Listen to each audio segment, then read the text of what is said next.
Still in chapter one. This is going to be a summer of chapter one. There's just so much to say. I don't know any other way to say it. So I went back and when I was speaking at, I think I've done it at two different churches. I did a speaking thing.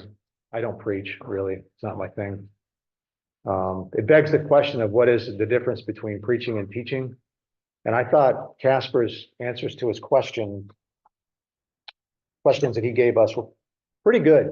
He said his gifts were, he thought proclamation, which is evangelism, and pastor.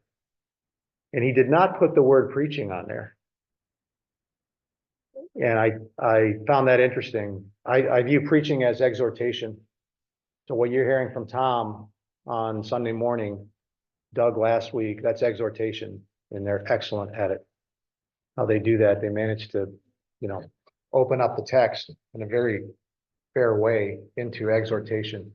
And that's the difference between what happens at the front of the room in there and what happens at the front of the room here. I'm a teacher. And hopefully any exhortation, it's not even exhortation, it's just whatever comes out of the text comes out of the text. So I find that I only thought of that because of what Matt put in the answers to his questions. Anyway, plus I get the advantage of we're not in a hurry to get anywhere. When you're speaking in front of the church and you only have 45 minutes, you don't want to start and not be able to end. You don't want to start and then be still doing the introduction 22 minutes later with 8 minutes to go. So you have to keep to every minute is precious. You have to keep to a time schedule and not let yourself get sidetracked. But when you're doing this, it's a different thing, which is one of the reasons that I like it. Anyway, I said all of that for no particular reason that's related to anything we're going to talk about for the next however many minutes. This is Darwin in 1860. This would be probably the second edition of The Origin of Species. One of the most important books in history in terms of impact after the Bible and the Quran, maybe a couple of others, Origin of Species. But anyway, in the 1860 edition regarding the origin of life, all living things have much in common.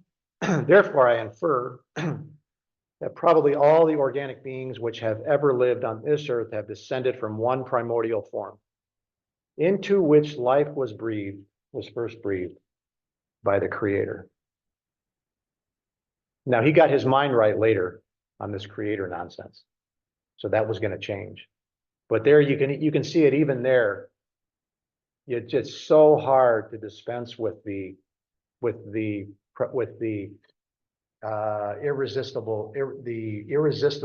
looming presence, overshadowing presence of a creator of all things. It's so hard to dispense with, and there it is.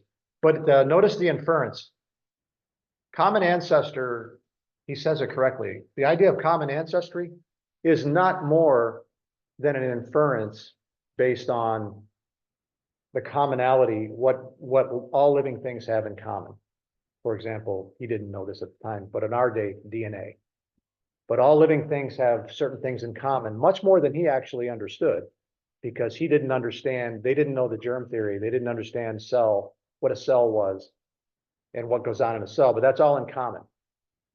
And so it's amazing how the two sides, evolution and creation, evolutionists, creationists, depart on that very point.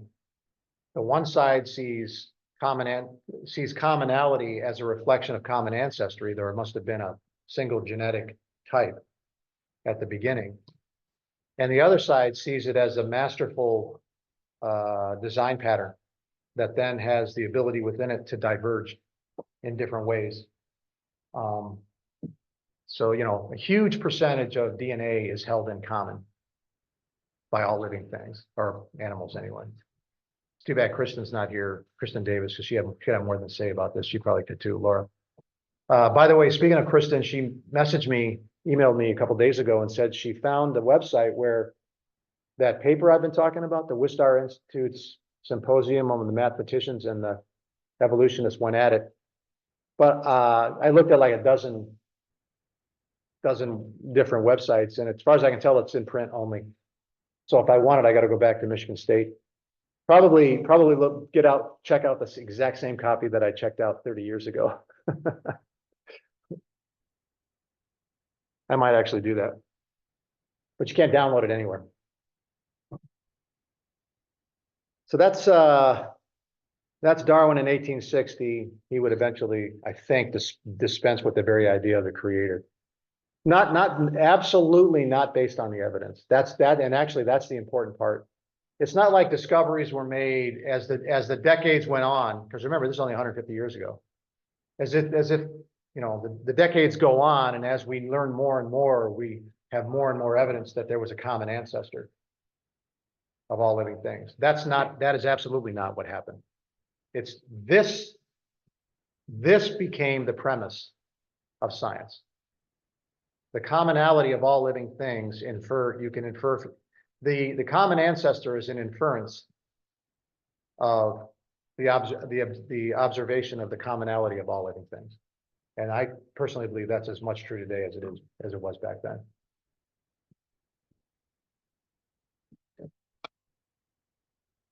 To continue on that line of thought, so he published his original edition in 1859, and eventually this idea of a creator was banished from science and education.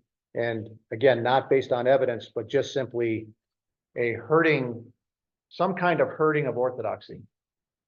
It was this foundational premise that the only explanatory device that was legitimate in science regarding the physical world was material. Only material causes and effects. So I wrote down some things. I've been through this before in front of a couple of churches, but this is what it's been replaced with: the idea of the creator.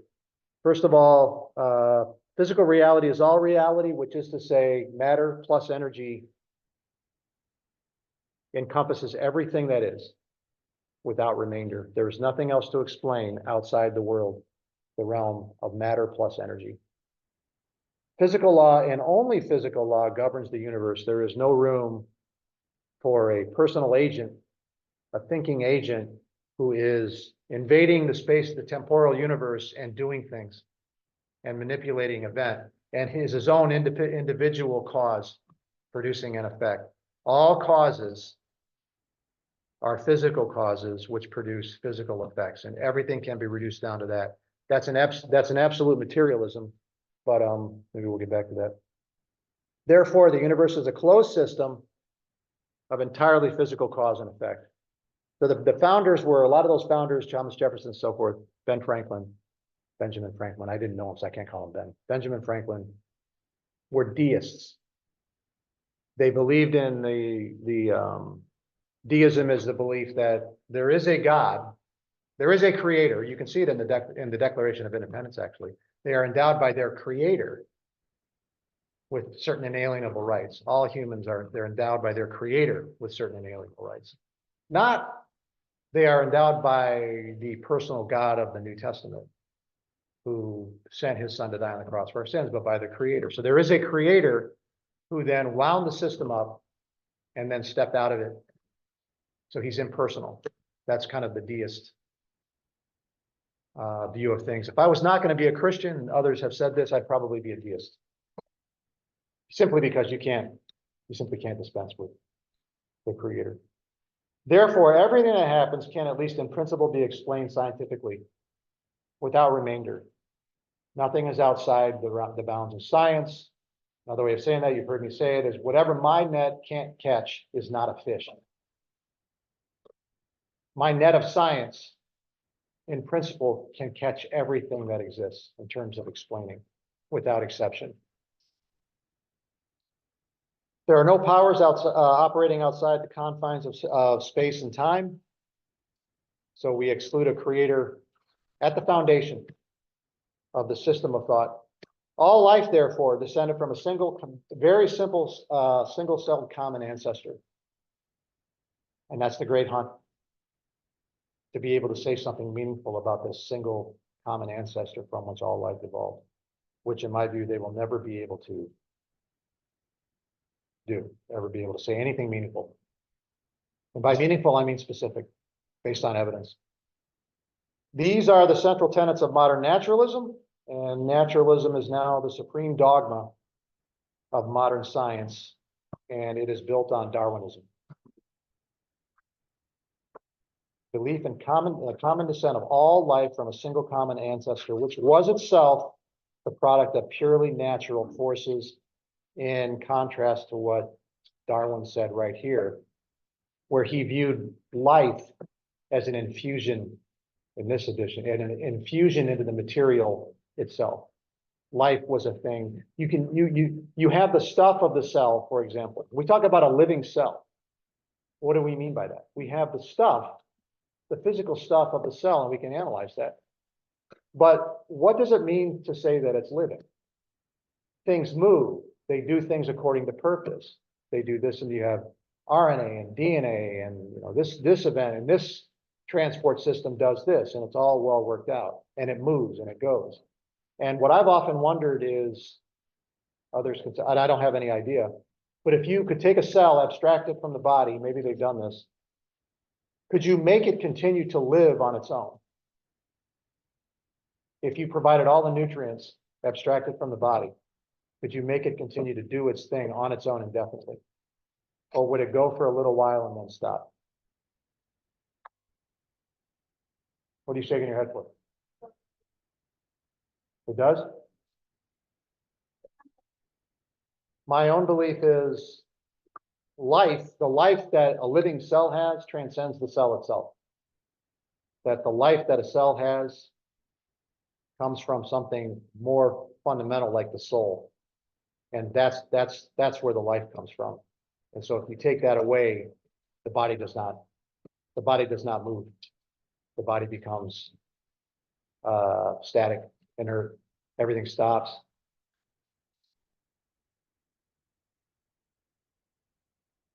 So if naturalism has a sacred quest, it is the quest for life's common ancestor. Richard Dawkins, who wrote the book The Blind Watchmaker, which I've mentioned before. Evolutionary biologist, wholly committed to the Darwinian framework. If you doubt that, read the Blind Watchmaker. He's speaking about how life originated. He said, "I have no idea, and neither does anyone else." Absolute statement, daring anyone to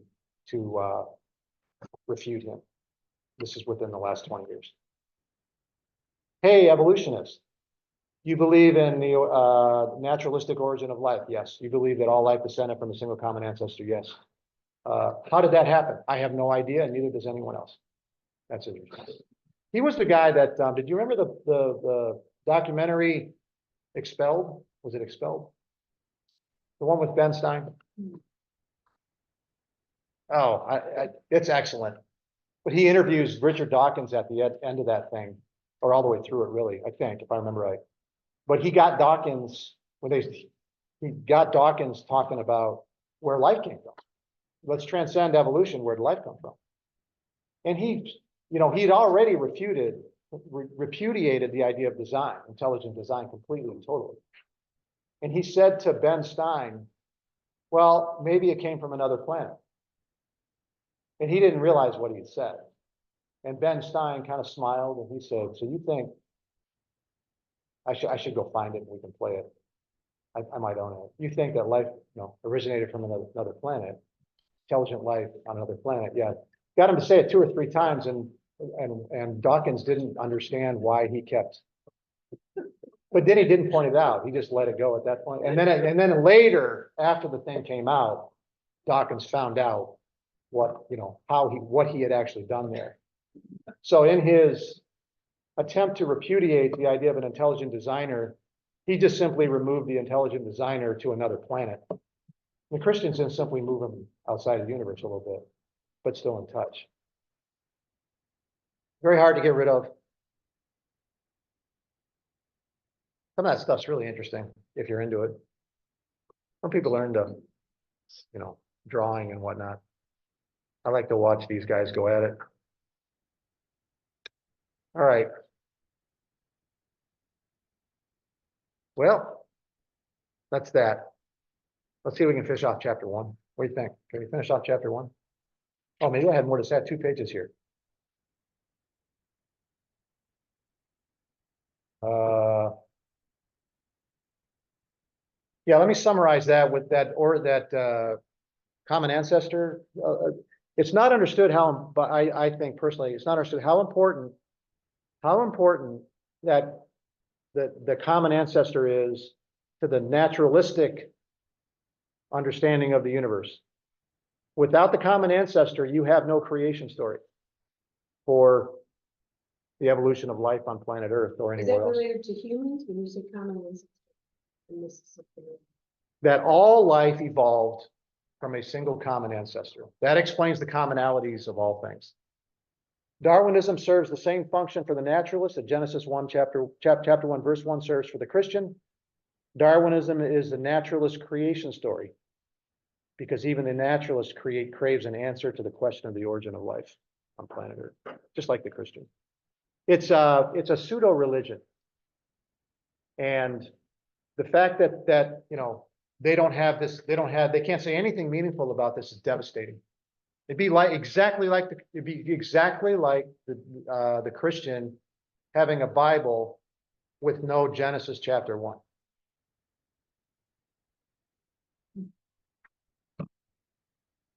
You've been left hanging.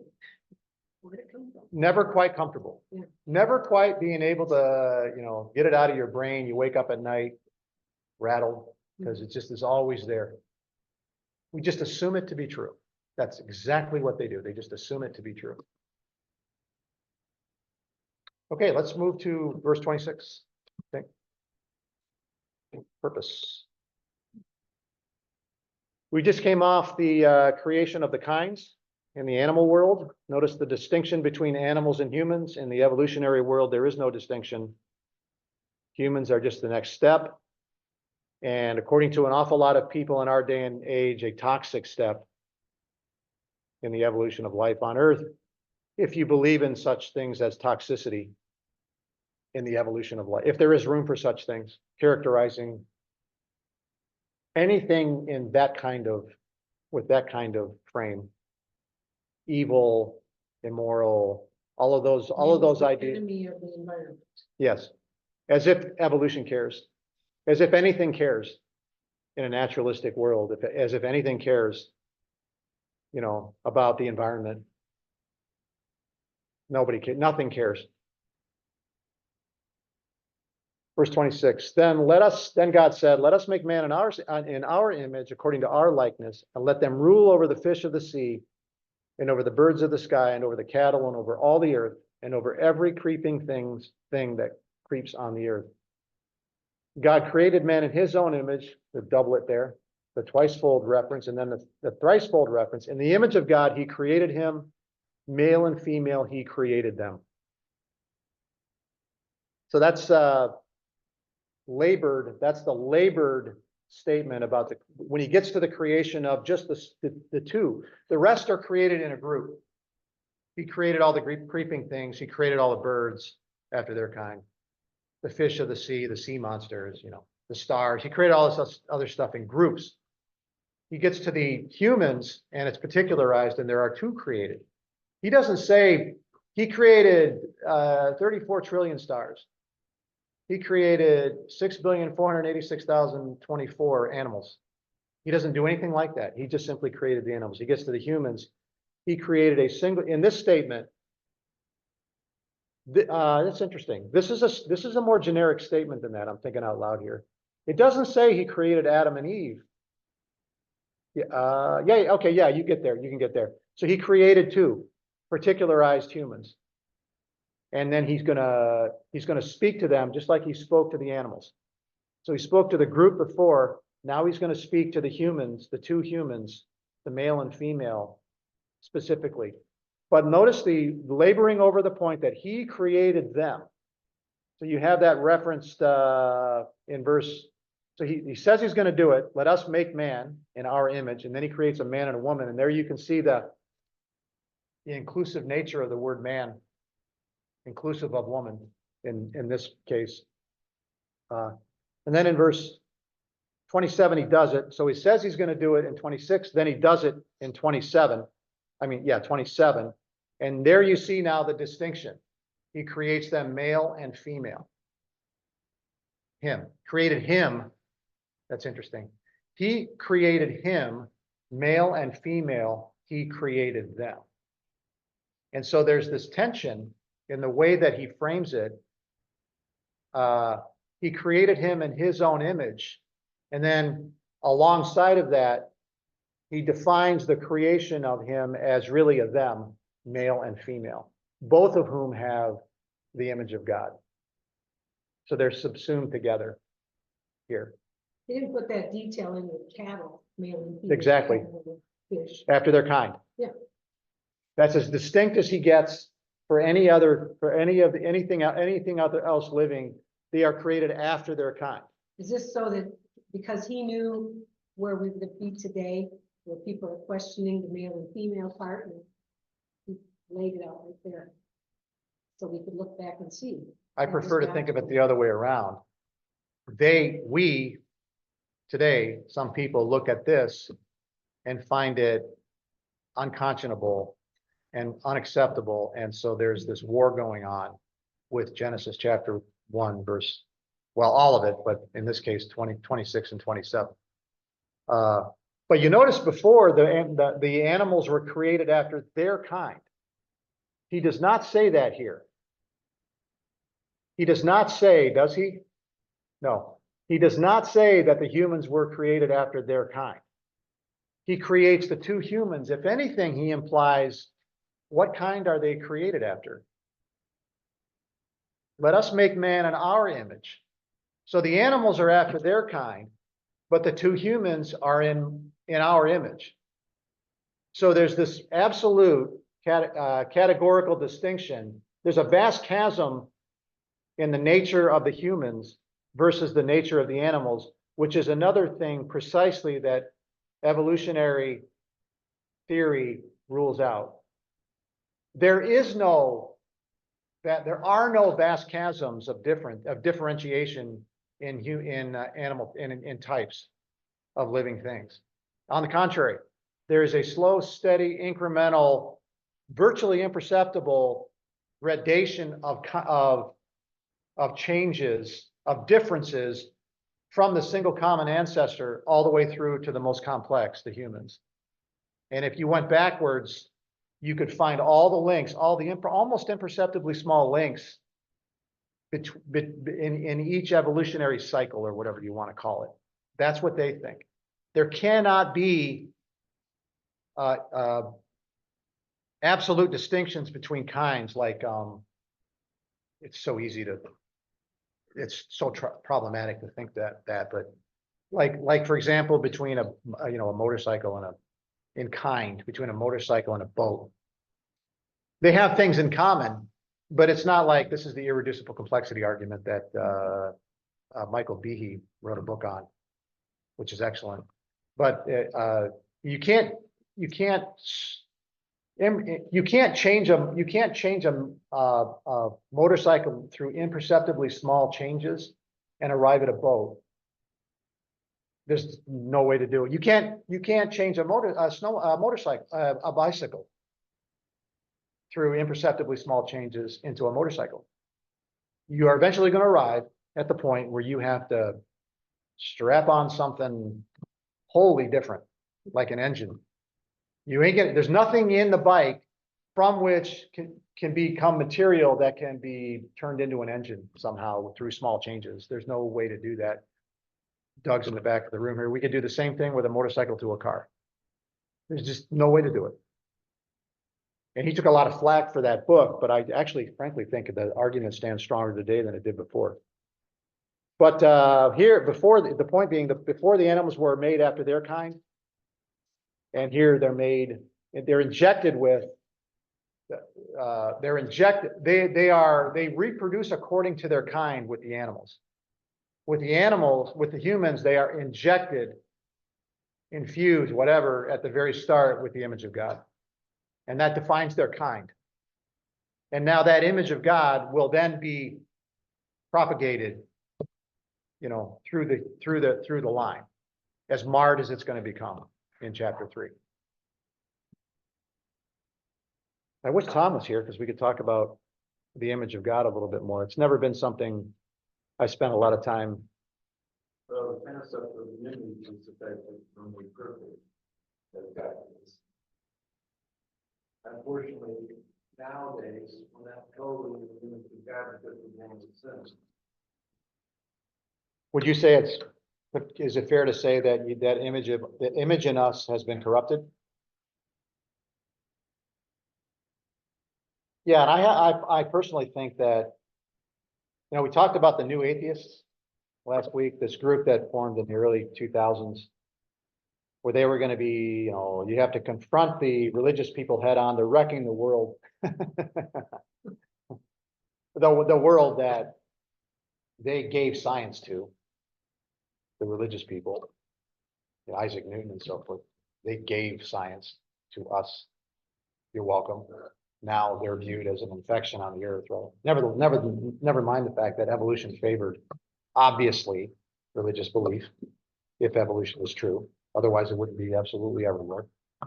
But you can't accommodate them, the religious people. You can't tolerate it. You have to confront it everywhere, with a goal towards completely removing it from the public domain. And so that's what they were going to do. They're launching on that project. So I was just looking it up on, this is stick with Wikipedia.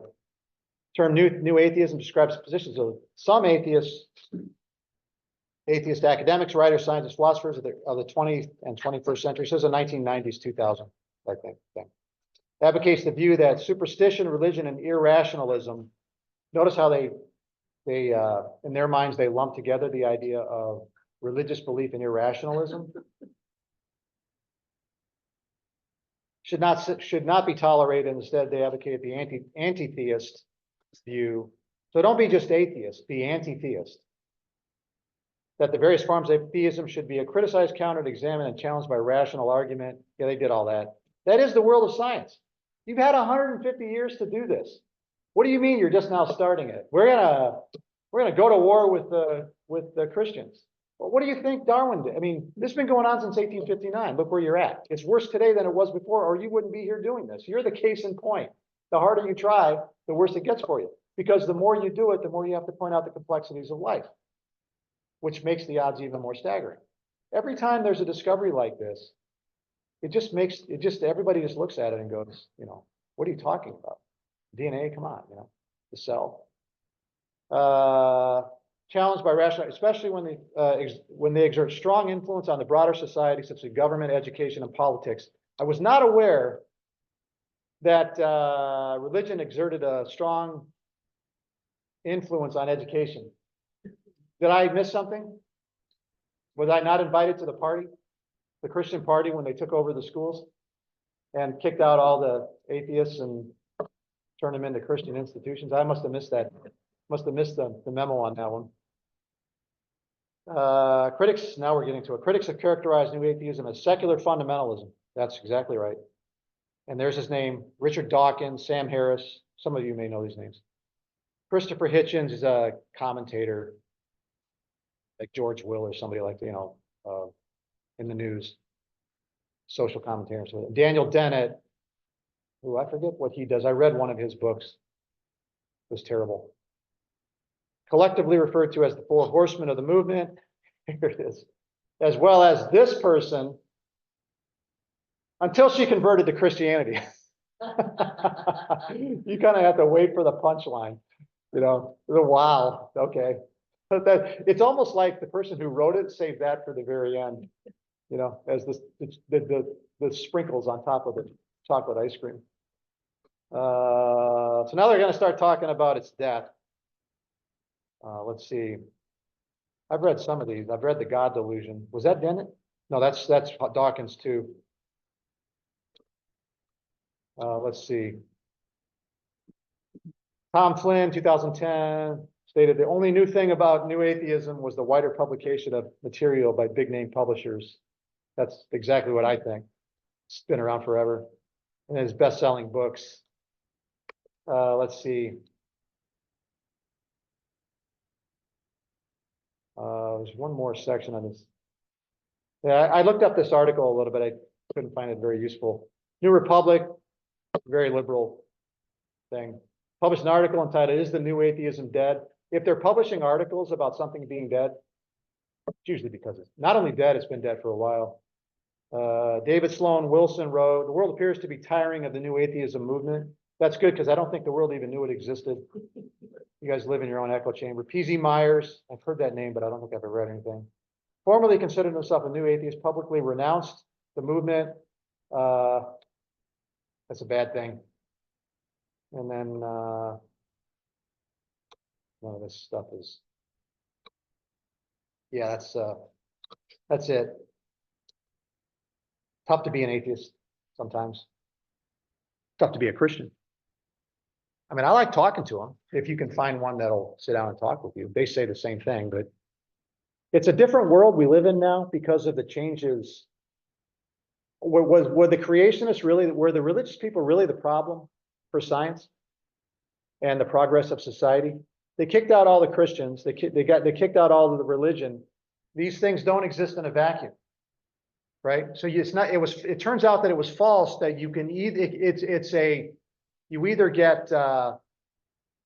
get secularism or religion, and so once you remove religion, then secularism wins. No, once you remove religion, social justice wins. So now social justice, DEI, cultural Marxism, which is its own religion, pseudo-religion, has now infiltrated the sciences. And now the mathematicians are dealing with charges that their math is racist. And you'll see, I don't exactly know what it means, but I was reading this article and they kept referring to maths. Plural. The maths.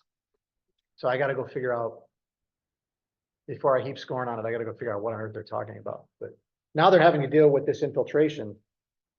And they don't, they thought in order for us to be free thinkers, we have to kick the Christians out.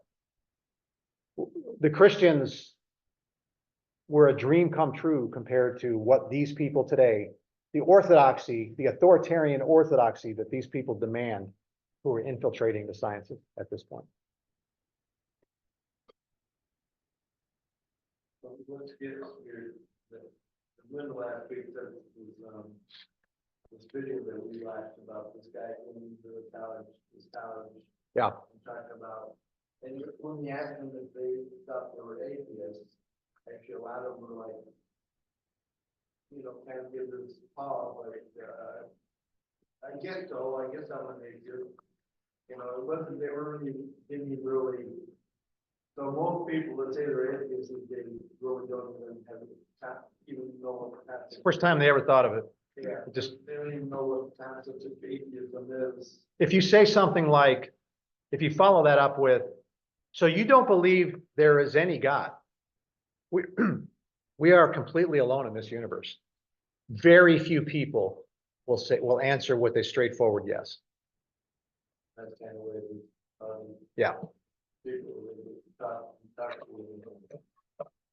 Certain written from somebody during the Industrial Revolution to put it down for some newspaper a long time ago. And apparently this attitude was very moving. Even then, somebody was asking like, have you heard about Jesus? Pretty standard. The guy says, no, who is he? I don't particularly care who he is. I have work to do. Basically, they couldn't care less to even bother thinking about it. You must have a very busy life. The Industrial Revolution, they were sleeping on like the road. Yeah. Sometimes.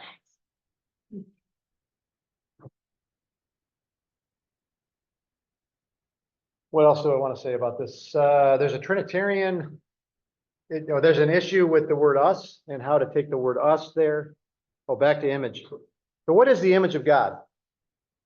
Well, this is in the Bible, you only, as far as I can remember, you only get the brute statement that we are created in God's image. And then what you have to do is, based on the attributes of the human and the attributes of God and how the Bible talks about them, infer that some subset of the attributes of a human are part of the infusion of the image of God. So, for example, the human moral nature, the moral nature that we all possess. Compassion. is, well, do animals not have compassion? I guess it would depend on how you define compassion, but, Yeah, there's they take care of it. videos of, the owner of the dog is sad and crying, and so when the dog comes up and looks to be comforting. Okay. I don't know, but Yeah. it's a tough thing to nail what exactly he's referring to with image. At the top of the heap, though, in my mind, first, if you ask, well, what separates man from the animals? And one of at the top of the list is the awareness of an objective moral order. The moral order that was woven into the universe is something that only humans are aware of. Animals don't abide by an objective moral order. The pack has a morality. And if any dog violates the pack, that dog finds out immediately that he did wrong. But an objective moral order, there's no animal that feels any sense that his life or her life ought to conform to some sort of objective moral imperatives. Go ahead, Mike. Soul and spirit, Yes. they don't have the same concept of those being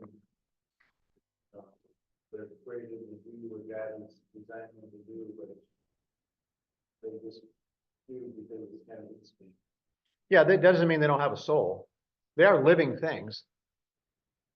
But that soul doesn't go to heaven. And then there's something about the human soul that is categorically different, which is the sorts of things, again, that evolutionary theory cannot abide. Or even abide the very notion of a soul. There's there's different views on this sort of thing. There's there's dualism, which Christians often align with, which is you have body and soul, and they're separate things, as if they could exist separately. That's where I part company with them. They, in my view, cannot. I do agree there is two things there, but they're inseparable. They're indivisible. Which is why, they're working on they're doing a body transplant. They're working on a body transplant. They're going to take a head of one person and a body of another, or something like that. And that'll be interesting to see whether such a thing. My hunch is it's impossible because of the indivisibility of the body and the soul. In the movie The Matrix, these people die in the Matrix. They're plugged into this computer program, and they're sitting in this chair with this feet in the back of their head. And the question that Neo asks is, if you die in the Matrix, do you die in real life? And Morpheus says, the body can't exist without the mind. And I actually thought, that's pretty good for entertainment. Because I think I agree with that. Yeah. The mind does an awful lot with the soul, the mind and soul, which I think they're inseparable. The mind and soul are doing an innumerable things to maintain your life all the time that you are not aware of. I mean, the concept of Frankenstein, there actually was a doctor in Germany that went to his castle, which is just up in the mountains above where I was stationed at in Darmstadt, Germany, military. And there was a guy that tried to do Frankenstein movies actually did, try to create other monsters out of dead. Yeah. Bring them back to life. Yeah, I own all those movies. His castle and everything else. Tried Yeah. to do that, but they do in the movies. Yeah, the Boris Karloff one in 1931, I think, he's still the creepiest Frankenstein. He was the original Frankenstein in the movies. All right. Can't believe you're admitting to all this on Zoom. I am. Recorded forever. I don't have zombie dreams anymore.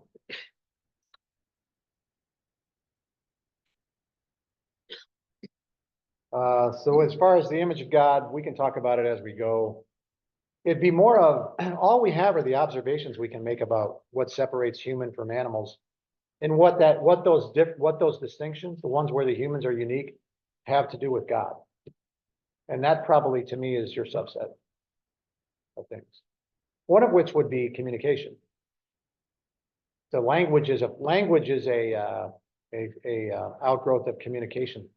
A certain kind of ability in the mind, in the brain, the brain's wiring to think in terms of language. You don't realize you're doing it, but there's a reason why, if you learn English, I was thinking about this with the metric system. When I'm trying to do I was trying to figure out how many grams of protein something is. Well, that's metric, isn't it? Or milliliters. I want to know how many ounces it is, and so what you'll do, or how many kilometers per hour. How fast am I going? I'm going, 102 kilometers per hour. Your brain will automatically try to convert that into miles per hour, because that was the first form. That was the one that was imprinted in this new material when you were a baby. It was shaped to think in terms of the conventional system, what is it, Only in the United States. imperial system, what do they call it? Imperial system. It was shaped to think in that. And so anything on top of that is alien, and it has to be converted. And that is exactly what happens with language. If you learned English, if English imprinted, you have these special cases where people are bilingual, and so they're imprinted with both, and they have no accent in either one of them. But generally speaking, you're imprinted with something. And the farther you go from the imprint, the more dedicated you are to the conversion that has to go through in your brain. The government several years ago tried to have us convert to metric. Yeah. And through transportation, I worked in the Department of Transportation, in many of our projects for a couple of years. But everything in the United States is by mile, everywhere, all of everything. And finally they gave up and said, not doing it. We had like 2 years, it was so Yeah. frustrating. It was just horribly frustrating because we didn't learn that. What were you gonna say? So I was gonna ask, do you think our severe problem solving skills are important to humanity? Because that just means we're taking what we have in common and turning it into something we can understand easier. I suppose everybody's doing that with language, not everybody's doing it.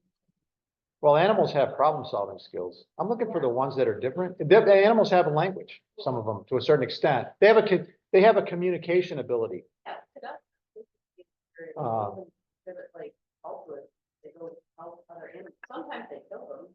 We don't really know what makes them different, but They even have the ability to abstract. Somewhere, though, a line is crossed. The evolutionist says, yes, you can get from there to the humans. And I'm saying, no, somewhere after that and before you get to the humans, there's this vast chasm of differentiation. And you cannot cross it. And that's the place that I'm interested. I don't know exactly what that is.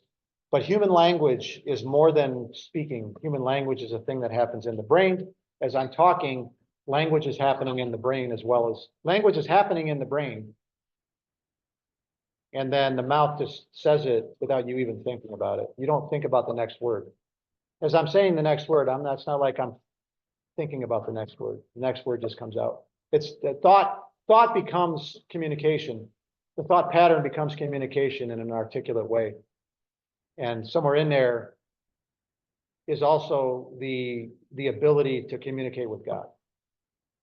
But not necessarily, we communicate probably in ways that we don't understand with God, or He communicates with us, but we verbalize it through, even when we're praying silently, we do it in language. If you try to not do it in language, it's not natural. It's just not natural. The humans need to verbalize it even internally. And it's that right there that something has to do with the image of God, in my view. Now, say what you said again, because I think I just obliterated your point without I was even. just thinking for a whole bunch of different points there, but I was thinking of like, where exactly that line would be, you know, like, elephants are ones that kind of bug me a little bit, because you can stand an elephant's brain while it's looking at a person. Their brain reacts to people like we react to puppies, they think we're cute, which is weird. But like the concept of them being able to be altruistic and having obvious personalities between the elephant to elephant, they act like people in there now. Mhm. But they don't do everything like people. I was thinking like exactly where would the line be, or is it the combination of all those different types of lines of communication and personality along with problem solving skills and language, it's like a whole bunch of other. Yeah, they're still unfolding in terms of their understanding of how these animals communicate with each other. You know, if a monkey in the trees sees a lion, he'll shout the warning to everybody out there. I mean, he may be shouting it only to his own troop, but even then, he's communicating, he's, you know, making a point. The elephant, I watched this video of an elephant seeing a guy go down the river. I think it was a setup to see what the elephant would do, and the elephant ran out into the water and saved his life. Went over, he grabbed his trunk, he took him to the edge of the river, and then the guy walked up bank, you know, just really interesting to watch. Huh? I know. I just think that it's hilarious, no matter whether you think you're attractive or not, I don't think you. So what do we make of the we? We can talk on more about, kind of introducing a lot of it. What do we make of the let us make man in our image? This is all you get. Is it a royal we? He is speaking to the council. Is it a Trinitarian statement? Certainly the Hebrews didn't understand it that way. They had no concept of a Trinitarian God. So I tend not to go that way. I don't know. This is what you get right here. Whole book's written on it. We can talk about that later too. You see it again in Isaiah 6:8. Whom shall I send and who will go for us?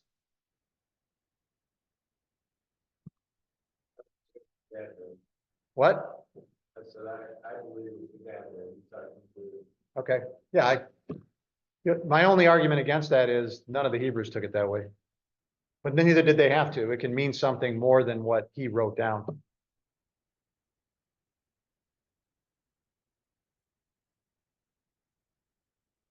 Now let's go ahead and stop.